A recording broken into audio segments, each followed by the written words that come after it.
Hello everyone, welcome back to my channel interactive session with Mona. तो आज हम पढ़ेंगे आदि गुरु शंकराचार्य के बारे में। इनको कोई इंट्रोडक्शन की ज़रूरत नहीं है। तो पहले बात करते हैं शंकराचार्य की जन्म ग्रहण कैसे हुआ था। तो इनके पिताजी का नाम था शिवगुरु और इनके माता का नाम था आरंभ्य। तो पहले इन दोनों को बच्चे नहीं हो रहे थे और इनके जो पिताजी थे शिवगुरु, तो वो शिव जी के बहुत बड़े भक्त थे। तो शिव जी ने इन दोनों की भक्ति में प्रसन्न होकर उनको वरदान दिया, एक बच्चे का वरदान दिया। तो शिव जी के आशीर्वाद स्वरूप शंकराचार्य का जन्म हुआ था, तो इसीलिए इनका नाम शंकर पड़ा। ठीक है। तो फिर ऐसे शंकराचार्य का जन्म ग्रहण हुआ और वो बचपन से ही बहुत तेजवान, जो तेजस्वी बालक बोलते हैं ना, वो वैसे थे, अद्भुत बालक। ज्ञान का तो कोई सीमा नहीं था इनका। बचपन में ही उन्होंने सारी शिक्षा दीक्षा ग्रहण कर ली थी। 5 साल की आयु में शंकराचार्य ने डिसाइड कर लिया कि मुझे संन्यास लेना है। और फिर 8 साल की आयु में उन्होंने अपनी सारी शिक्षा दीक्षा संपन्न कर लिया था। जो वेद उपनिषद जो भी है, उन्होंने सब कुछ पढ़ाई लिखाई कर ली थी। मतलब इतना इनके अंदर वो क्वालिटी था। और बोला जाता है कि शंकराचार्य जो थे वो शिव जी के भी एक अवतार है, उनकी अंश विशेष थे। तो फिर क्या हुआ कि शंकराचार्य ने उनकी माता को बोला कि माता, मुझे संन्यास लेना है। तो डेफिनेटली कोई भी माता पिता नहीं चाहेगा कि उनके बच्चे जो है वो संन्यास लेके बैठ जाए, सांसारिक जीवन का भोग ना करे। तो फिर इनकी थोड़ी सी प्रॉब्लम थी शंकराचार्य की, उनके रास्ते में थोड़ा सा था कि प्रतिबंध था कि उनकी माता उनको रोक रहे थे। तो फिर इनके पास तो इतना सारा, जो बोलते हैं ना, एक एनर्जी थी, एक पावर था कि वो पंच इंद्रियों को कंट्रोल कर सकते थे। वो उनके ऊपर, उनके आत्मा के ऊपर भी उनका कंट्रोल था। तो उन्होंने एक ऐसी सिचुएशन क्रिएट करी उनकी माता के लिए ताकि उनकी माँ मान जाए, क्योंकि बहुत ज़िद्दी भी थे। तो फिर एक दिन क्या हुआ कि एक नदी के किनारे वो गए, तो वहाँ पे एक मगरमच्छ आया और फिर उनकी माँ डर गई। उन्होंने बोला कि ऐसे नहीं हो सकता है। उन्होंने बोला कि माता, अगर आप मुझे संन्यास लेने के लिए राज़ी हो जाओगे तो फिर ये मगरमच्छ मुझे छोड़ देगा। तो ऐसी सिचुएशन में माँ भी क्या करती, उन्होंने कुछ नहीं सोचा, उन्होंने बोल दिया ठीक है। तो फिर जब शंकराचार्य ने फिर अपना जो उनका डिसीजन था वो उस पर अटल रहे। फिर उन्होंने संन्यास ले लिया। थोड़ी सी मुश्किलें आई थी माता के लिए भी और शंकराचार्य के लिए भी। फिर वो निकल पड़े सच्चाई को ढूंढने के लिए। पहले वो गुरु, उनके भी गुरु थे, शंकराचार्य के भी गुरु थे, उनका नाम था गुरु गोविंदपाद। तो इस तरह से शुरुआत हुई थी शंकराचार्य की जर्नी।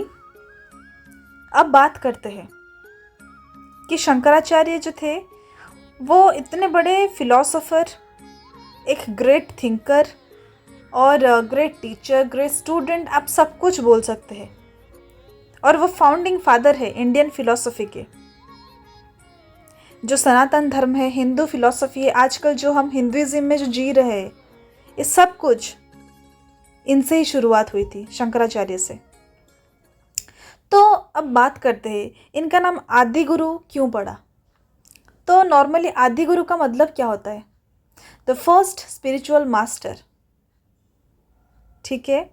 अब ऐसा भी बोला जाता है, जो in Hindu mythology, lord Shiva is the lord of yoga, Ayurveda, dance, art and so many.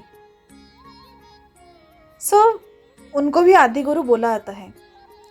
तो इसीलिए इनका नाम आदि गुरु पड़ा। इनका नाम जगत गुरु भी है। शंकराचार्य के जो गुरु का नाम था वो था गुरु गोविंदपाद। इनके स्टूडेंट्स भी थे। He was the great teacher of many disciples. वो जो 4 डिसिपल इनके हैं, इनका नाम है, एक हस्तकमालाचार्य और दूसरे नाम है पद्मपादाचार्य, सुरेशवाराचार्य और है तोतकाचार्य। इनके बारे में मैं बताऊंगी कि ये कौन थे 4 डिसिपल जो थे और इनका काम क्या था। तो हमारी हिंदू फिलॉसफी जो है, इनके फाउंडिंग फादर जो है वो है आदि गुरु शंकराचार्य। उनकी जो फिलॉसफी थी, मेन फिलॉसफी, वो है डॉक्ट्रिन ऑफ अद्वैत वेदांत। अद्वैत वेदांत जो है वो है, एक तो है ब्राह्मण, आत्मन, कर्म, काम, मोक्ष, विद्या एंड अविद्या। विद्या मीन्स नॉलेज, अविद्या मीन्स इग्नोरेंस। ठीक है। तो वो ये मानते थे और जो अल्टीमेट रियलिटी है वो है ब्रह्मन, बाकी सब कुछ इल्यूजरी है। और जो शंकराचार्य, आदिगुरु शंकराचार्य, इनकी जो टीचिंग थी, great teaching, that is God exist but God is formless. ये जो इल्यूजरी दुनिया में हम जी रहे हैं ना, यही है वो सब कुछ जो गॉड क्रिएट करते, जो माया है ना वो गॉड क्रिएट करते हैं। गॉड तुम्हें दिखेंगे नहीं।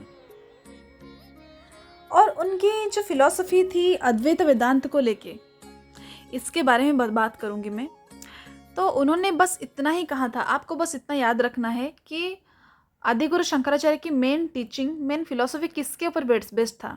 अद्वैत वेदांत। वो बस इतना ही बोलते थे, ये सब कुछ इल्यूजरी फैक्ट है, इल्यूजरी वर्ल्ड है हम जो जी रहे हैं। बस ब्रह्मन, जो आपका सोल है, जो आपके आत्मा है, वही आपकी रियलिटी है, बाकी सब कुछ माया है। ठीक है, अब बात करते हैं आदिगुरु शंकराचार्य की जो कंट्रीब्यूशन थी हमारे हिंदू फिलॉसफी के ऊपर, उसके बारे में। तो हिंदू माइथोलॉजी हो, हमारी जो हिंदुइज्म है, रिलीजन वगैरह, इस सब कुछ आदिगुरु शंकराचार्य ने ही शुरुआत की थी। जो आजकल हम मठ देख रहे हैं, आश्रम देख रहे हैं, उन्होंने स्टार्ट किया था इसका, कि अगर आपको मोक्ष चाहिए, आप योगा, ये सब चीज़ें, आप यज्ञ, हवन, ये सब कुछ करो। एक बहुत ही ब्यूटीफुल कोट मैं बताना चाहूँगी जो आदिगुरु शंकराचार्य की है, that is don't be proud of wealth, friends, relationship, people and youth. All these are snatched by time in the blink of an eye. Giving up all this illusory world, know and attain the supreme. अब बात करेंगे आदिगुरु शंकराचार्य की जो Hinduism के प्रति क्या contribution रहे हैं। तो उन्होंने जो 4 धाम है, 4 धाम में उन्होंने 4 मठ बनाया है।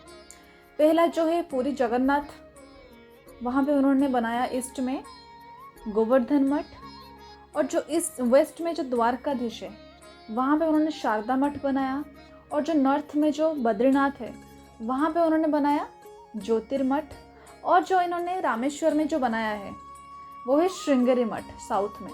तो चारों धामों में उन्होंने 4 मठ बनाया है। और जो मैं अभी कुछ टाइम पहले जो बात कर रही थी, इनके 4 डिसिपल थे, और ये 4 डिसिपल इनके चारों तरफ इन्होंने आदिगुरु शंकराचार्य के द्वारा जो हिंदुइज्म के प्रचार प्रसार है, उन्होंने उसके लिए उनको चुना था। तो अब जो ईस्ट में जो थे उनका नाम है श्री हस्तमालकाचार्य, जो है ईस्ट में गोवर्धन मठ में वो आचार्य थे।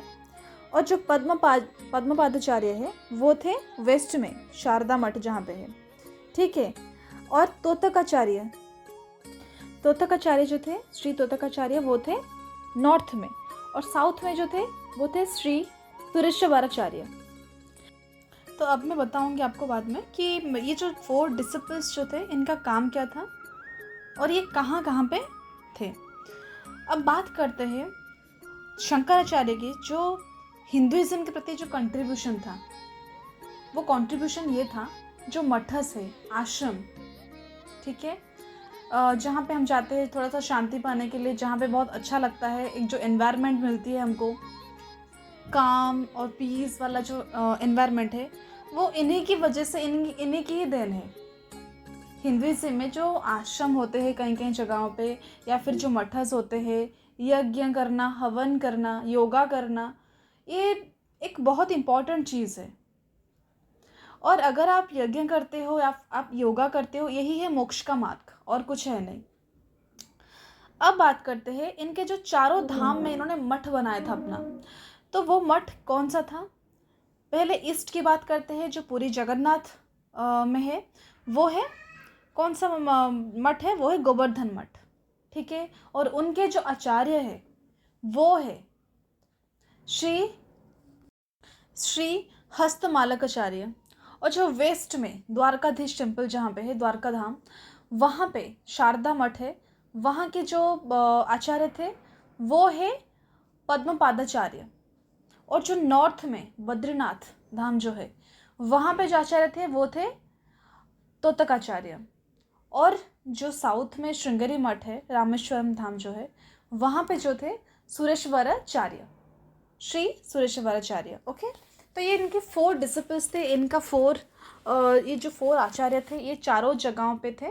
ठीक है, एक ईस्ट में, एक वेस्ट में, एक नॉर्थ में एंड एक साउथ में। ठीक है, इनको अपना ये जो धर्म प्रचारक जो थे, ये हिंदुइज्म के प्रति जो मोक्ष का मार्ग है, आदि गुरु शंकराचार्य ने जो उनको शिक्षा दी थी उसके अकॉर्डिंग वो सब अपने काम कर रहे थे। और अगर अब बात करूँ, आदि गुरु शंकराचार्य ने जो कास्ट के प्रति, जो रिलीजन कि ब्राह्मण, क्षत्रिय, वैश्य, शूद्र, उनके लिए उन्होंने बोला था जो एग्रीकल्चर के प्रति जो जिनका काम होगा वो होंगे शूद्र, और जो व्यापार वाणिज्य, जो कॉमर्स रिलेटेड जो काम होंगे वो होंगे वैश्य, और जो रक्षक होंगे, रक्षा करेंगे, वो होंगे क्षत्रिय, और जो पूजा पाठ और विद्या प्रदान करना, ठीक है, इसमें जो रहेंगे ये रहेंगे ब्राह्मण। तो उन्होंने ये कैटेगराइज कर लिया था। और अगर हम बात करेंगे कि हिंदुइज्म के प्रति, क्योंकि इन्होंने, जबकि मैंने बोला इनकी वजह से हम आज जो मठ और आश्रम देख रहे हैं और हिंदुइज्म सनातन धर्म जो बना है, तो एक टाइम ऐसा था कि बुद्धिज़्म जब आया था, तो बुद्धिज़्म पोस्ट वैदिक पीरियड की बात कर रही हूँ, तो उस टाइम क्या था कि वो लोग रिलीजन को, कास्ट सिस्टम को नहीं मानते थे कि एक सुपीरियरिटी होगी और एक इन्फीरियरिटी होगी। वहाँ पे ऐसा कोई सिस्टम नहीं था, इसीलिए बहुत लोग बुद्धिज़्म में कन्वर्ट हो गए थे। जो शूद्र और वैश्य जिनके बारे में बात कर रही हूँ, वो बुद्धिज़्म में कन्वर्ट हो गए थे।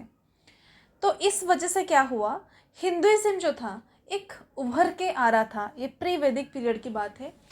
तो पोस्ट वेद नहीं तो आज हम सारे जो है बुद्धिज़्म में कन्वर्ट हो जाता। अगर हिंदुइज्म नहीं होता, बुद्धिज़्म में कन्वर्ट हो जाते। तो इस टाइप के बुद्धिज़्म हो या फिर जैनिज़्म हो, तो हिंदुइज्म और सनातन धर्म का रक्षा जो था वो इस तरह से हुआ था और शुरुआत इस तरह से हुई थी। अब गवर्नमेंट ने भी ये डिसाइड किया है कि जो इनकी बर्थ प्लेस है आदिगुरु शंकराचार्य की, कालाडी डिस्ट्रिक्ट, तो वो पूरी एरिया को ये नेशनल मॉन्यूमेंट में कन्वर्ट करेंगे। तो ये पूरी जो एरिया है ये आर्कियोलॉजिकल सर्वे ऑफ इंडिया की प्रिजर्व में रहेगी। ठीक है, एक बहुत अच्छी डिसीजन है हमारे हिंदुइज्म को बजाय रखने के लिए। तो आई होप आपको ये इन्फॉर्मेशन अच्छी लगी। अगर अच्छा लगा तो please like, share and subscribe my channel for more information. I will come with more exciting videos and more informative videos. So तब तक के लिए सी यू।